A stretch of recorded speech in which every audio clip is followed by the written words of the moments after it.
Let's be honest here. Most people are not buying $70 planners and hyper aesthetic desk setups because they love stationery. No, you're buying a feeling, a fantasy, the feeling that if you finally get the right app, the right notebook, the right pen, the right standing desk with the working pad under it to go with it, and a mug and everything, that your brain will finally click into place. You will stop dropping bolts and you wake up organized. You'll feel calm and put together and productive like the person in the video you just watched. Instead, what usually happens is this. The parcel arrives after you've spent your hard-earned money on these things you probably don't need.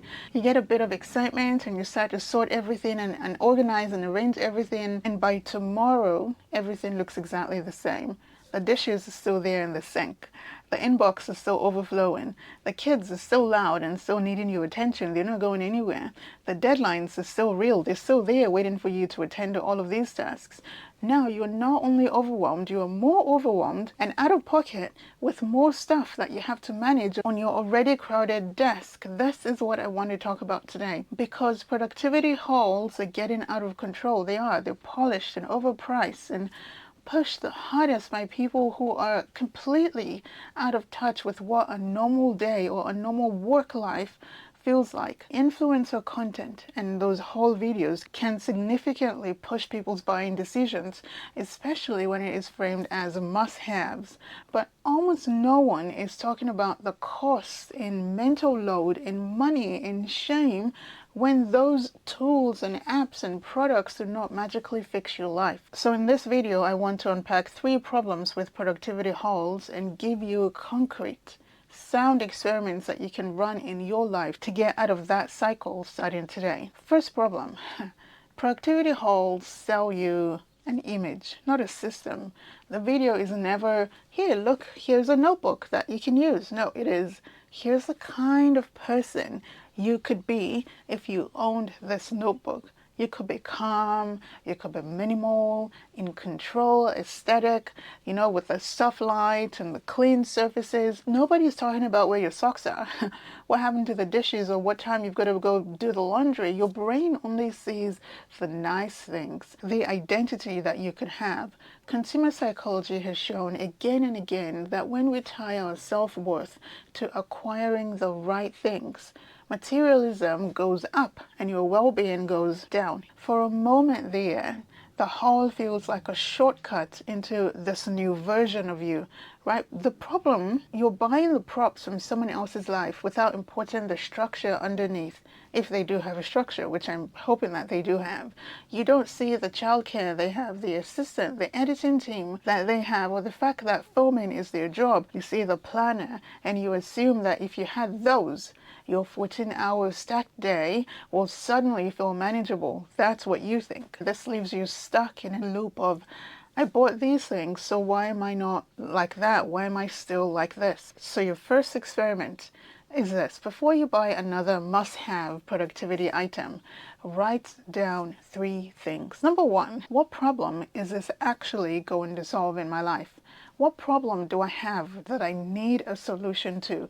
Not in theory, in detail. For example, I forget appointments, right? Or I never know what to begin with or what to start with in the mornings. Then number 2, what behavior would actually fix the problem you have without buying another item? For appointments, it could be put everything on one calendar. That's it. And check it every night. Right? There you go. There's no need to buy a new planner, a new reminder, a new app, a new nothing. There's no need for anything extra. And if your mornings are confusing, you don't know where to begin, perhaps if you wrote down your top 2 to 3 items for tomorrow before bed. There it is. You know exactly what to do tomorrow morning. Number 3, am I willing to manually test that behavior for 7 days before spending any money?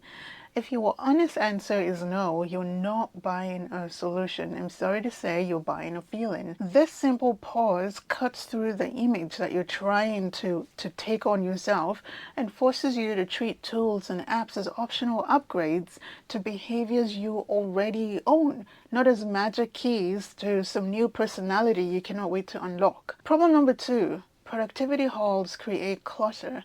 that quietly, secretly destroys your focus and undermines all of your hard work. A lot of people think that clutter is just, ugly, you're hoarding and all the things, but your nervous system treats every item and object in your visual view as one more thing to process. Research on clutter suggests that messy, overloaded spaces can increase stress, can make it harder for you to concentrate, and even reduce your ability to filter out distractions in your very busy day. Even if your tools are nice, too many of them create noise.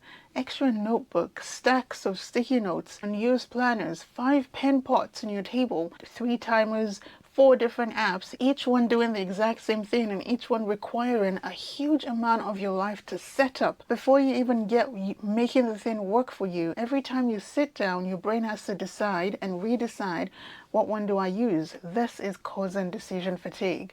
The more decisions you burn on setup, the less bandwidth you actually have for the work that you were trying to get done in the first place. A lot of people think that they lack discipline when in reality they're just burning their attention on clutter, including digital clutter. So let's turn this into something practical. First, I want you to gather all your productivity tools and notebooks, planners and pens and timers and apps in one place. Take a photo of it if you like. Second, choose your minimum viable toolkit for the next month. This might be one notebook. One, you do not need all the notebooks you have. One pen, your existing calendar on your phone will do an excellent job, and that's it. Everything else gets physically boxed or moved out of your main workspace, and any unused apps get moved away from your home screen. And then third, run an experiment, a 30-day experiment where you only use that minimal setup. Notice how easier things get. People are often surprised to find that they focus better, they finish more, they feel less scattered with less gear and not more. You can always bring back tools into your life later, but only because they have earned a place by genuinely, truly reducing friction in your day-to-day life. Until then, decluttering is not just an aesthetic decision. No, it is a cognitive one. Third problem, productivity halts misdirect your money and your energy away from what actually improves your life. The hard truth is that the $200 you spend over a few months on planners and apps and fancy mugs and cable organizers is money that you are not using on things that research shows are more strongly linked to happiness, to making your life, if not better, at least less frustrating and definitely easier. Studies on spending and well-being suggest that buying more stuff rarely boosts long-term well-being, especially when it is driven by pressure and comparison. On the other hand, there is strong evidence that spending money on experiences, on freeing up your time, or on other people can make you a much happier person, can give you much more lasting benefits. In simple English, the same money you are spending into looking productive could be paying for a cleanup service once a month, or a babysitter every Friday so that you have a few extra hours to rest or to work. Or you could pay for that diploma that could actually change your life, that you would actually complete, or simply reducing your financial stress. So here is your thought experiment. First, look back at the last 3 months of your spendings, of your bank statements, and highlight everything that fits into productivity hauls or things to make me look like a certain image, like something that I'm not, like an aesthetic upgrade, and those kinds of tools and stationery and apps and desk gadgets and everything. Total it. No judgment. We're just collecting data on ourselves. Second, decide on a new simple rule for next month. For every dollar you would normally spend or put down towards a new productivity purchase, divert it into one of 3 baskets. Buying back your time, so you could be doing things like outsourcing a chore, paying for childcare, or paying for the lawnmowers or for laundry services, funding an experience that you enjoy, like a meal with someone or a solo trip to the city. Or number 3, building a small financial buffer so your nervous system is not constantly worried about money. Third, at the end of the month, answer this question. Did this way of spending make me feel more or less like myself? Make me feel more or less in control than the hauls did? We're not banning nice things. No, we like nice things. Nice things are nice. But you are testing whether or not they actually give you the life you think you are buying. Productivity hauls are sold as investments into your future self.